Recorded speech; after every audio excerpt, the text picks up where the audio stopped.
Welcome to Igniting Change, the podcast where we explore innovation, industry trends, and how tech for good is solving the world's biggest challenges. Let's get into it. Nicole, thank you so much for joining us. Really excited to have you on this episode. Did you want to introduce yourself and tell us who you are and what you do? Absolutely. Thank you so much for having me. My name is Nicole Siggins. I live in Hamburg, Germany. I'm currently on the governance team at MapSwipe, which we'll be talking a little more about later. And yeah, I'm more or less here to tell you about my journey through being obsessed with maps and getting into humanitarian mapping. Amazing. And where did your passion for maps begin? You know, honestly, my passion for maps has kind of always been in me. It started so young. I don't really have like a memory of a life before being obsessed with maps, but it's just something that I've always been really drawn to. Like, for example, when I was a child, if we were playing a board game and there was a map element, I would forget to play the game and just be looking at the map. Or we had an assignment in primary school where we had to draw a map, and that's like one assignment that I really remember. And I would then stare at the map that I had made. Yeah, it's kind of just followed me really throughout my life. And I didn't really realize until much later that it was something that people could actually do for a job. Yeah. And I guess at that moment you were like, yeah, this is what I want to do. I want to work in this space. Yes and no. So honestly, when someone told me that one could work with maps for a living in like a variety of ways, so not only just looking at maps, but also mapping things like mapping the way light is or mapping the way air goes across an area. Like there's many areas of working in maps. I honestly was a little bit shocked. Like I didn't even realize that these types of jobs existed. I was kind of under the impression that maps were something that had all been created like hundreds of years ago. But I don't think you're alone there, Nicole. I think I'd be the same. And yeah. Here's the thing. I'm seeing more and more different kinds of maps, but I don't think I would have a full comprehensive understanding of all the different types of maps. I bet you it's actually much more much more wider than I probably can even imagine. Yeah. And like you can actually map almost anything, you know, and that's something that I hadn't really considered when I was a little bit younger. You know, I actually did this project with this art and research institute called the Institute for Infinitely Small Things, where we decided to remap the city of Cambridge, just outside of Boston, because many of the, you know, the monuments, the parks, the buildings, the streets, they're named after people that came a very long time ago. And some of it is like pretty controversial. Yeah. And so we wanted to determine if this city had been created today, well, in 2008, which is when we did the project, what would people who live here actually choose for these things to be named? And so we set up these and we set up these like polling stations. Like we usually hinge them to a different event. So if there was like a street parade, we would set up a polling station at the parade. Or if there was a Saturday farmers market, we would have like a booth over on the corner. And then we essentially had a database of all of the current names of everything in Cambridge, Massachusetts. And then we asked the residents what they would rename it. And so then we kept a record of their name. We gave them like little stamps for like their renaming. And if somebody wanted to rename over somebody else, they would have to pay 25 cents. And then at the end of it, we basically had this new database of all of the names that people had chosen. We got it printed professionally, and then we ended up hiding it. We hid it in a bunch of bookstores. We hid it in libraries so that like people could find it. And did people find it? Yeah, people definitely found it. It was like in the newspaper. That's such a cool idea. It was so cool. It was called the city formerly known as Cambridge. And did anything get updated name-wise? No, I don't think so, unfortunately. I mean, I moved out of the city only a couple of years after. So there is a chance, you know, maybe I can check that out when I'm in Boston in a couple of weeks. But yeah, it was a really cool project. You know, it was something that I ended up doing with maps that I didn't really even see it as mapping at the time because I kind of saw it more as art. Like I come from an artistic background. I went to film school. You know, this was kind of the next thing I did was get together with these group of fellow artists and researchers and scientists within the Boston area. And this mapping project was just like one of the many projects we did. But when I look back at it through like the trajectory of my life, I'm like, maps have just always been there somehow.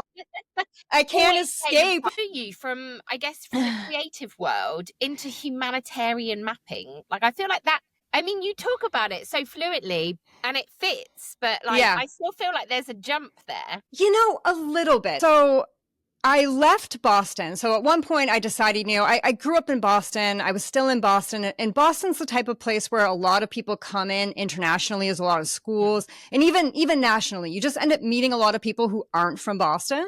And I was kind of from Boston, and I really longed to be a person that was from somewhere else. Okay. And so I decided to move overseas, and I moved over to Czech Republic first, but it was... Why Czech Republic? So why Oh, did you go goodness. there first? You know, it was really as simple as talking with friends and kind of seeing where I might go. A few of them had done like study abroad programs in Prague.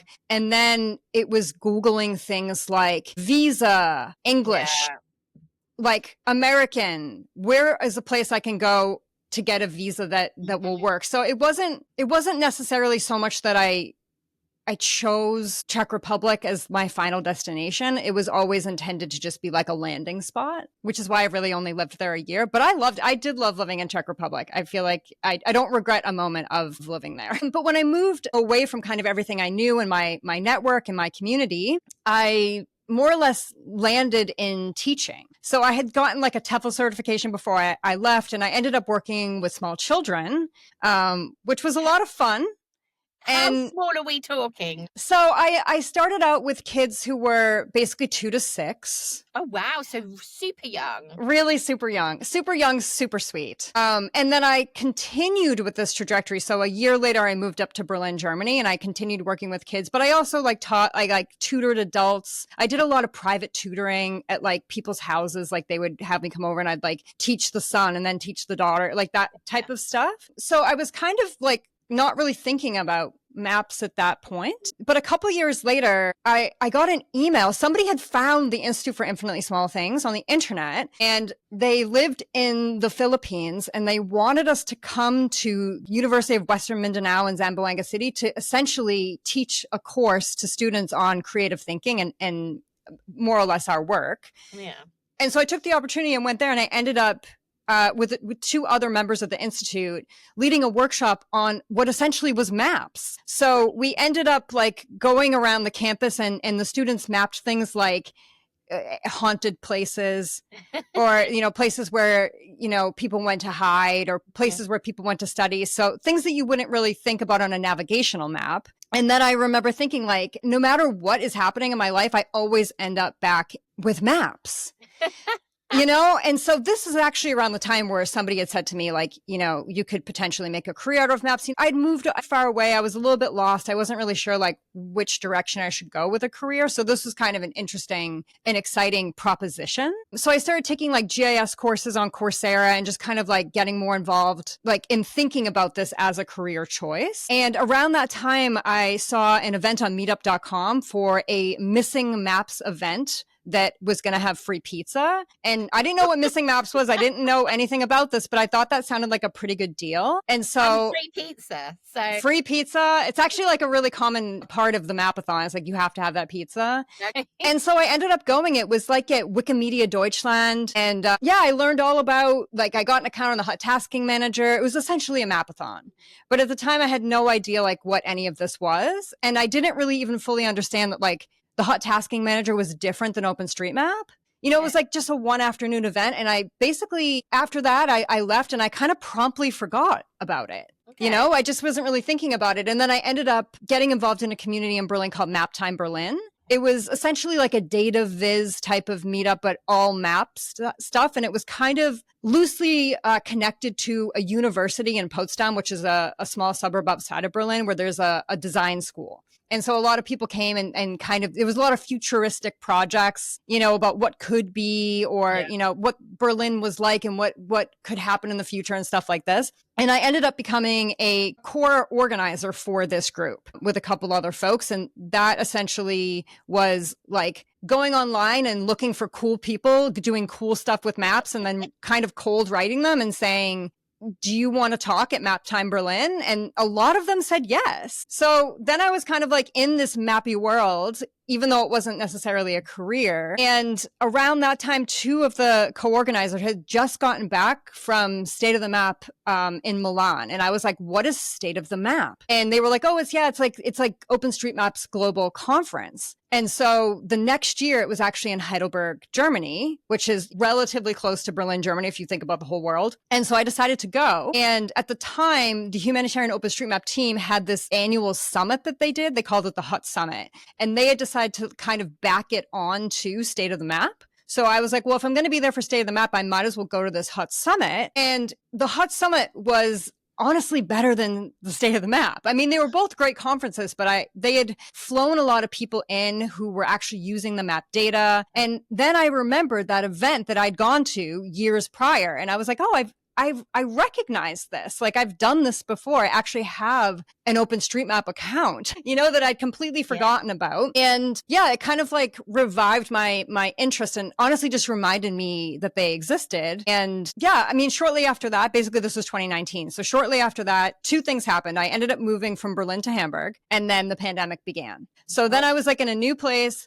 So Maptime Berlin, like I had traveled back for like the one right before the pandemic began, because I still wanted to be part of this community. But with the pandemic, they weren't doing events anymore. They weren't doing even virtual events. And I was kind of in a new place with like no mappy community, essentially. So I was like, okay, well, I just got back from the Hut Summit a few months ago. Like maybe I should look back into Missing Maps and just see if anything has gone online. And that's when I found Missing Maps London, they'd been having in-person events in the greater London area for years, but they had decided to go completely virtual. And so I joined, and I have essentially been there ever since. So it's like 5 years now I've been part of that community. And because I am like just naturally a community organizer, I ended up becoming an organizer for that community as well. Like organizing the events, making sure that, people could buy tickets, emailing people when they were having trouble, teaching people how to use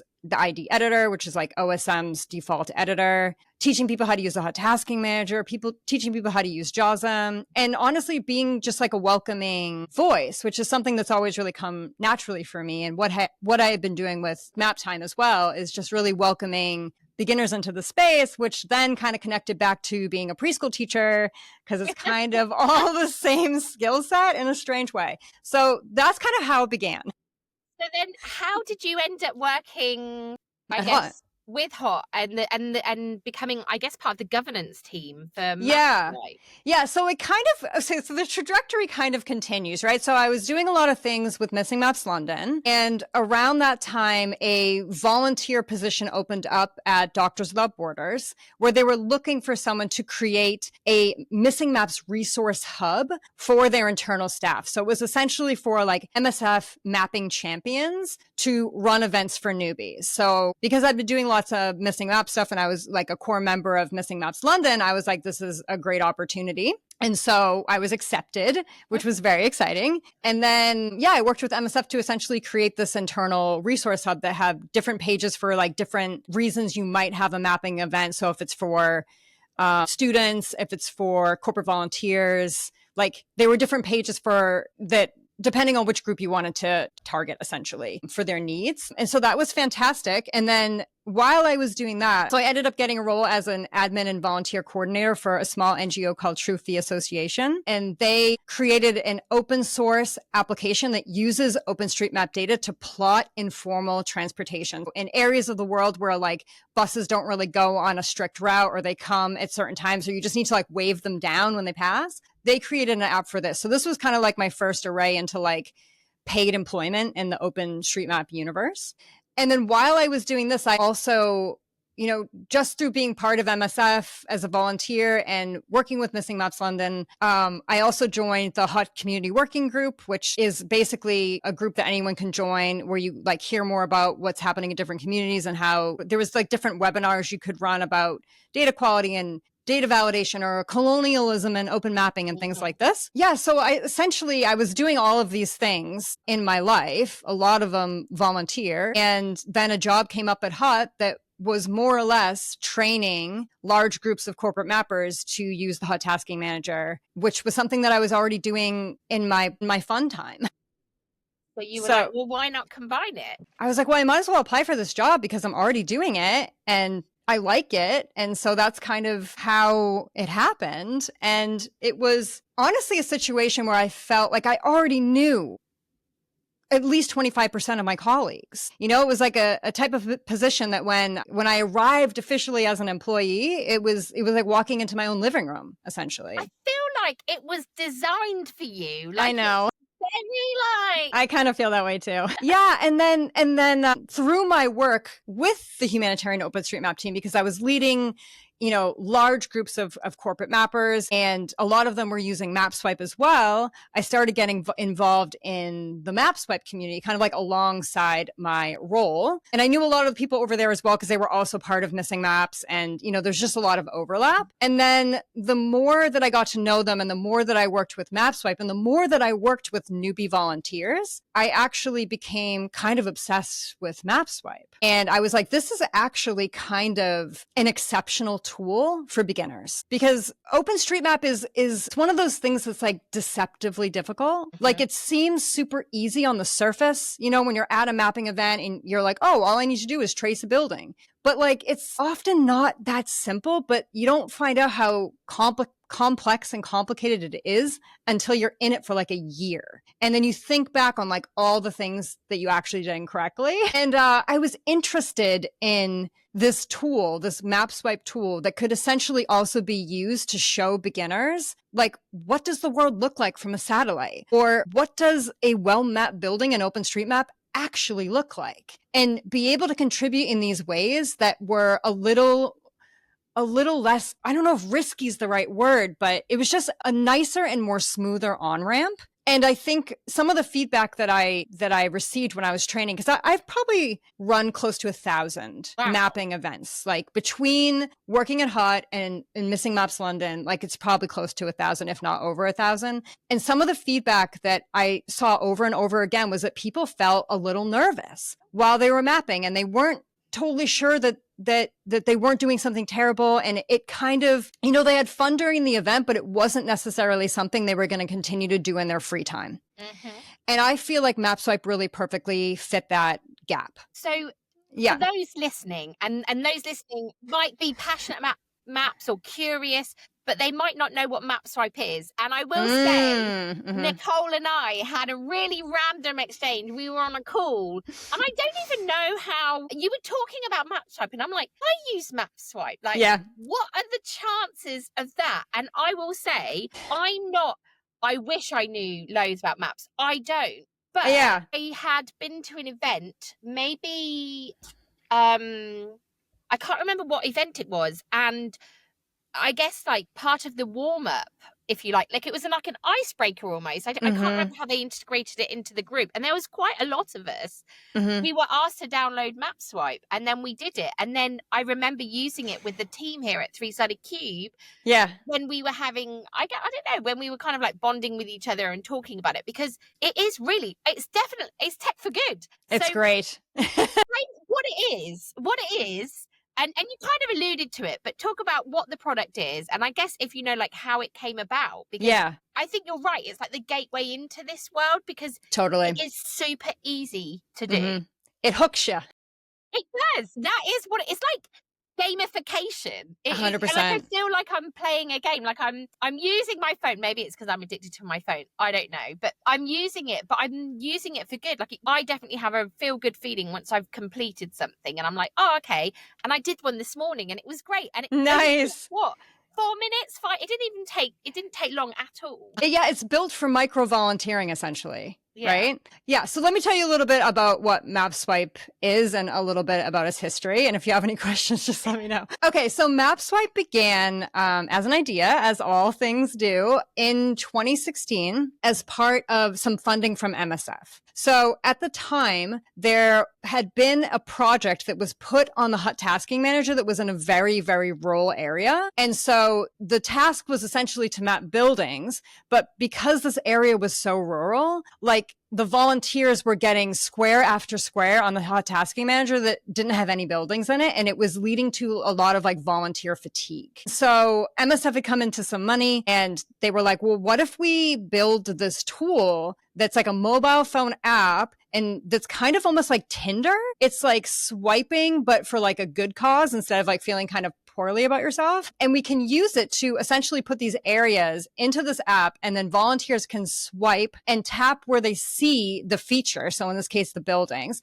And then we can take the output of that, which will have removed all of kind of the dead space that didn't have the buildings. And then that can go into the hot tasking manager. And then we'll kind of get rid of this part where you're looking endlessly for a feature that doesn't exist in the area. So that's kind of how it began. And it began as a mobile phone app only, and only with that one project type, which is called the Find project. So you're essentially looking for something from satellite imagery. So most commonly that's buildings or roads, but it can also be really anything you can see from a satellite. So it can also be rivers, it can be airline strips, it can be solid waste. Really anything you can see from a satellite, you could technically put into a Find project on MapSwipe. And then over the years, it evolved to include other project types. So now there is a compare project type as well. So that's where you can look at before and after imagery to assess some kind of change. So this is helpful with damaged buildings, for example, or with flooding in the area, but also for seeing like the build up and diminishing of villages. Basically anything you can find the before and after imagery for, which is the most difficult part of this project type, you can use the compare project. And then there's now also a validate project type on MapSwipe. And this is where you can look at existing OpenStreetMap data and then indicate how well it's mapped. So this can be really helpful if, let's say, a village was mapped in 2016. And so the data is all from 2016 and you want to see if things have changed. You want to see if the mapping is still correct. You can use the validate project type for that. And then actually just recently, just a couple months ago in March of 2025, the street level imagery project debuted. And this is actually a project where you can see imagery from ground level and then make some kind of assessment based on what you see there. So it could be something like, what is the surface of this road? Is this road paved? Is this building a school? Are there piles of waste on the street? And that's kind of how it began and how it has evolved over time. Which is pretty incredible. And the fact that it's available on web now. So if anyone's listening and you're like, what are they talking about? Download the app or go online because there's a web version. And I think just give it 5 minutes and see, because I think you'll be pleasantly surprised at how I find it quite therapeutic to go through and do it. It's relaxing. Yeah, it is. It really is. It like calms my brain. It's like, okay. I experienced that too. But I do remember the first time I used it, I was really anxious. I was like, am I going to be able to spot the buildings? I mean, this was a few years ago now. Yeah. But it was super easy, super simple. Super simple. And also one of the perks of MapSwipe is that the validation of the data is actually built into the mapping workflow. So even if you're not 100% certain, especially when you're newer to the app and newer to OpenStreetMap and open data, you don't have to worry as much if you don't really fully know, because the tiles that you're looking at on MapSwipe are going to be looked at by at least 2 other people at the very minimum. And so it kind of takes out that uncertainty and discomfort a little bit and makes the data better quality overall. Amazing. And like I guess I'm curious, like how are like these open source tools like the tasking manager enabling more inclusive mapping? Like have we, I mean, I don't know. Have you got any viewpoints on that? Yeah. So I think tools like the Hot Tasking Manager, they tend to be open source tools, which means that you can use the tools for mapping, but if you want to, you can also get involved in the community that makes the tools. And actually, you can do testing for the tool. You can make pull requests if you're comfortable with programming. You can help translate the tools if you know multiple languages. You can help with the copy. You can make tutorials. You can make written tutorials or tutorial videos. There's a lot of ways for people to get involved in these types of projects. And here's the thing. I don't think people realize that actually these opportunities exist. I mean, I certainly didn't, but that's the beauty of these types of projects. The fact that these opportunities do exist, but it's shining a light on them and making more people aware that you can get involved and you can help more than you think you can. Absolutely. And it really goes beyond the mapping. Like the mapping is an important part. And like, that's the reason that a lot of these tools were created. But like, once you get involved, there's like a plethora of activities that you could take part in. And, you know, you could run a webinar if you wanted to, you know, you can organize a mapping party in your own neighborhood. And you can do it in your office, or even you can do it in your office amongst your friends. Like, it is absolutely way so much more easier than I think I had anticipated. And then I'd done it in that session. I was like, oh, like, so I think we had a mapping party at work. So then it was it's so cool. It's so cool that you had that on your phone. I didn't. I just remember the moment, and I'm sure you were talking about it. And I think I just held my phone up and I was absolutely like, this app. Yeah. Well, I mean, I'm kind of always talking about MapSwipe, you know, like I mentioned a bit earlier, it really did become like a little bit of an obsession for me, you know, as part of my work at the humanitarian OpenStreetMap team. And the more involved I got in it, the more exciting it became. And that's when I worked with HUT to get funding for the web version of MapSwipe, because we wanted to be able to open it up to more people. You know, we had some people say, I like working on the phone, but I also feel like I'm not doing enough work or something. Yeah. I don't know. There was like some kind of blocker. People wanted a bigger screen. And also the web version offers a lot of kind of experimental projects that can happen, which are upcoming, which I can bring up later as well. And so I really worked within HUT to get the web version live, and kind of through doing this and through connecting with all the people, all the corporates volunteering in the community, I ended up making like a bunch of FAQs and all kinds of slide decks. And through that is how I ended up on the governance team at MapSwipe. So yeah, there was like an election and I was very involved in the community, and I put my name, I put my hat, how do you say it? You put your name in the hat, put your hat in the ring, you put your hat in the ring. And I was elected, and I'm very excited about it still. So that the web piece, okay, that you help get funding for and what have you, how long did that take to come to fruition? Because I feel like it can't have been an overnight thing. Like, that would have taken quite a bit of time. Yeah, that's a really great question. So it didn't take as long as you might think, but it wasn't overnight either. So we were really lucky. So HUT, it works really closely with the Heidelberg Institute for Geoinformation Technology down in Heidelberg, Germany. They're called HIGIT for short. And they do a lot of projects around humanitarian mapping and data and things like this. And so they actually already had a beta version of the web tool, like on their own servers. So they were part of the making of MapSwipe, the app. And so they were also running like the back end of it and things like that. And so what had to happen essentially was we had to get that instance production ready and connect the two backends so that what you see on the phone and what you see on the web would be the same projects. So that was the majority of the work. And so I believe I proposed that project in November of 2023. I believe work started in December of that year. And then it was finished the following June. Yeah. And it was actually like kind of soft launch at State of the Map US in Salt Lake City, Utah. I did like a little birds of the feather session. And yeah, so it didn't, it took like 6 months essentially. And just on that conference, because I feel like this conference is actually quite, I think am I right in thinking you're giving a talk or two talks? I'm giving 2 talks, yeah. Oh my gosh. And it's coming up. Like it's next week, yeah.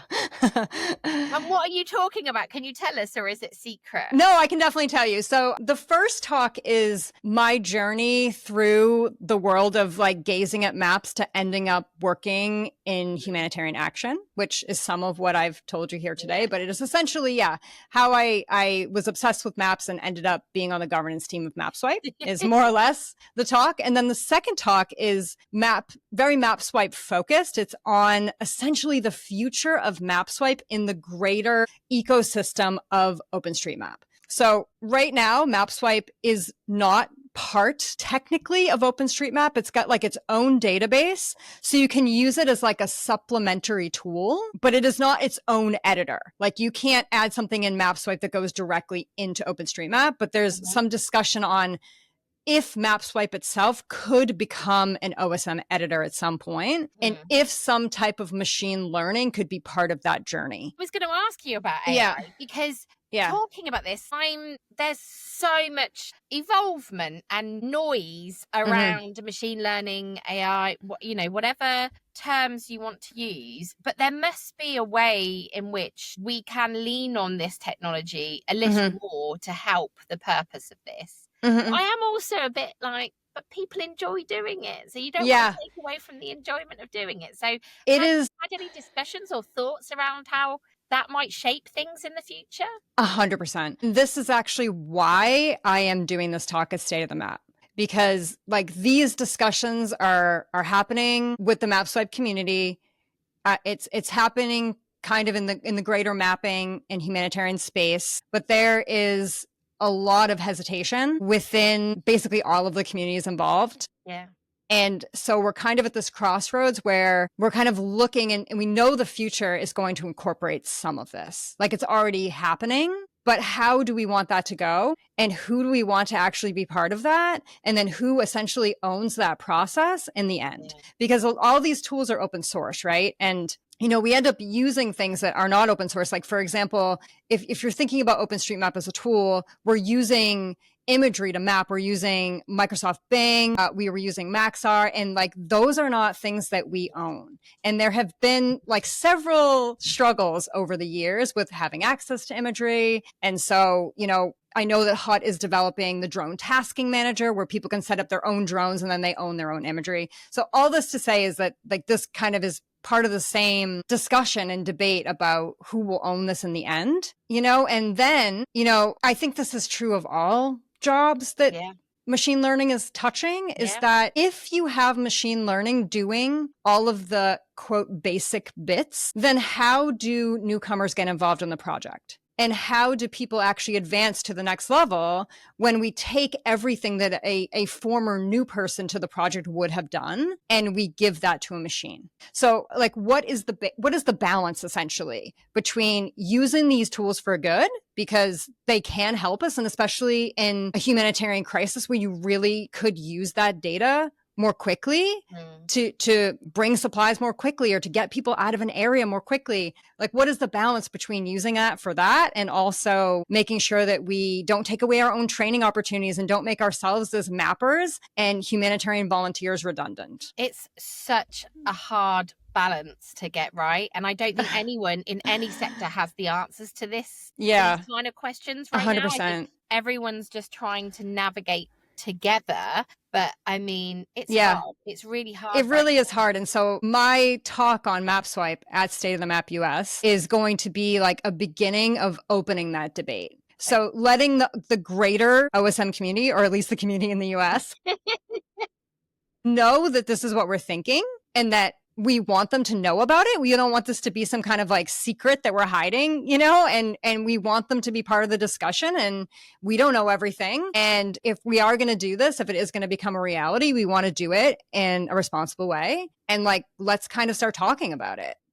And I guess it's you guys, like you're leading the way on this really, because we need to encourage these conversations more and encourage action, but together. And I think 100%. In today's world, I always get nervous because there's always something or someone or some organ or going off in the direction over here on their own. And actually, we're going to get further together than we are like going off in separate ways or directions. Yeah. And I think it's also important that community voices are represented in this discussion, right? Yeah. It's like a lot of this, because of the money and resources, like, certain groups get to it quicker. And then there's a lot of people that aren't part of the discussion. And so I guess I personally am hoping that to be part of that shift. Good. Wow. Amazing. I think it's just, so it's super hard because of what we have in the AI machine learning type space right now. But I think also on the other hand, you've got, funding being squeezed and being harder to get hold of. And I think it's just like, massive, but they're massive factors here. They really are. And I think what really surprised me, so I had the awesome pleasure of attending N10 in Baltimore earlier this year. And what amazed me is this sector is pretty resilient, actually. Like, I know there have been issues that people have, we've managed to get past and we will do it again. Like, we will kind of keep moving forwards, but I think, and I mean this in a positive way, but it's empowered people more to take action into their own hands and kind of probably work together more than they ever have. So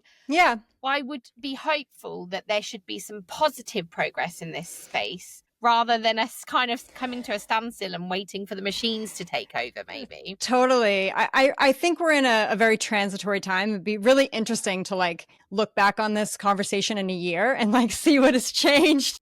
I bet you so much. Like, we weren't laughing. So full disclosure, we are working on our new website, and we're AI first now. So we thought, right, well, let's try and recreate our website in a day using AI and the tools that are out there today. Spoiler, we failed. We didn't do it in a day, and actually didn't do it in a week. It's probably going to take us a month. But that being said, you know, a few years ago when we did the website brand new, it took a few months. So it will condense the time.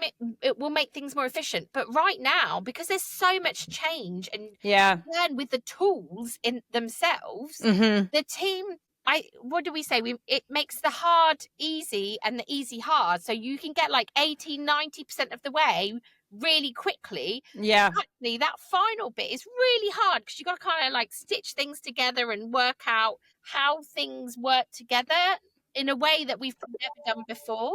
Yeah. It's just, it's a very interesting time. 100%. It really is. So I know we've kind of like touched on this, I guess, the future for MapSwipe. Is there anything else that you can share with us today? Or if anyone listening wants to get involved, like, what would you say to them? Yes, I can. So this is actually a really exciting time for MapSwipe. We have a few cool upcoming projects. Ooh. So to launch this summer is 2 different project types. So the first one, which is currently, I think, almost ready to go into production. So at some point early this summer is going to be the completeness project. So what this is going to be is a project where instead of looking for the features, like the Find project where you're looking for buildings or roads, you're actually going to be looking for the absence of current OpenStreetMap data. So when you look at the project in MapSwipe, you're going to see like an overlay of the existing OSM data, and then you can pinpoint the gaps in that data. So then those gaps can essentially go into something like the hot tasking manager and then get just the gaps mapped. Okay. So, And would that be relevant for something where, let's say, for example, like there's been a natural disaster or something and buildings have gone or stuff has essentially. Yeah, it's definitely helpful for that. But it's also helpful in the sense that like it's difficult at this point in time without like using your manual eye in OpenStreetMap to really see where the data is missing. Like there isn't really an accurate way of being like, you can query for the presence of something, but it's more difficult to query the absence of something. And so this will hopefully be used to help like fill in those data gaps and have a more complete picture of an area so that you, for example, know how many supplies to bring. Yeah. And then the second project type to be launched this summer is actually a project funded by the American Red Cross. And it's called the Enhanced Image Validation Project. And this is a project type where the project maker will essentially be able to upload like a folder of images, which will then be showed. And then volunteers can essentially determine using machine learning if that actually exists in the space. So it's kind of using the street level imagery project with like other objects on top of it. I'm not super versed in this because this is something that American Red Cross is doing, but it does sound very, very cool. And I'm looking forward to being launched later this summer. Oh, it is summer. So they're both coming this summer. Yeah. Wow. Oh my gosh. And then the final project type coming this year is called the conflation project type. So this will hopefully be launched by the end of this year. And this is where you can essentially compare current OpenStreetMap data with some kind of other model. So that could be like a machine learning model. That could be Microsoft Bing footprints, basically any other comparison model. You can put it and they both overlay on top of each other. And then the volunteers can make a judgment based on the satellite imagery, which is better, which is essentially, but they don't know which one is the machine and they don't know which is OSM. No, so they can't be influenced. They can't be influenced. Yeah. And then those results will essentially be used to then make machine learning models better. And which is amazing. yeah. And I think it's going to be very cool. And is that also, you said by the end of the year, or is this by the end of the summer? This is hopefully by the end of this year, yeah. Amazing. I think the deliverable is due basically December of 2025. So, yeah. Fingers crossed. I'm really excited about it. There's like a lot happening for MapSwipe for sure. Gosh, amazing. Well, Yeah. Nicole, look, thank you so much for your time. I really appreciate it. And you know what? It's been really fascinating to learn more about this. And if there is one takeaway, please download MapSwipe because it's an excellent tool. And it really is therapeutic. Trust me when I say that. I use it. Absolutely. Get involved. You can download the app. You can go to the web version. If you're interested in making your own project on MapSwipe, maybe you're a community that wants to have your community mapped, you can get in touch. If you want to help us translate the site, we also need help with that. If you want to translate MapSwipe for web, there's all kinds of things to do. And also just tell people about MapSwipe. Yeah. Obviously, if you're going to be going to the conference, what's the name of the conference, Nicole? And do you know what your talks are called? Like, do you have a title? Okay, so the conference is called State of the Map US. Right. Just to clarify, there are State of the Map Global, which changes location every year. And then there's also State of the Map US, there's State of the Map Asia, there's State of the Map Tanzania, there's State of the Map Europe. It's like they're basically all over. This one I'm going to is State of the Map US, which is always in a different US city. And my talks are called From Map Gazing to Humanitarian Action, My Journey Through the World of OSM, and MapSwipe in its future in OpenStreetMap, essentially. That's fascinating. I honestly, I think the future or this space, definitely there's going to be lots of involvement, which is exciting, but as long as it's done in the right way. Sure. But thank you so much, Nicole. Really appreciate your time. Thank you. And yeah, maybe we need to touch base in a year or so to see how this is all, or how it's all going. Absolutely. I'd love that. Thank you so much, Nicole. Thank you.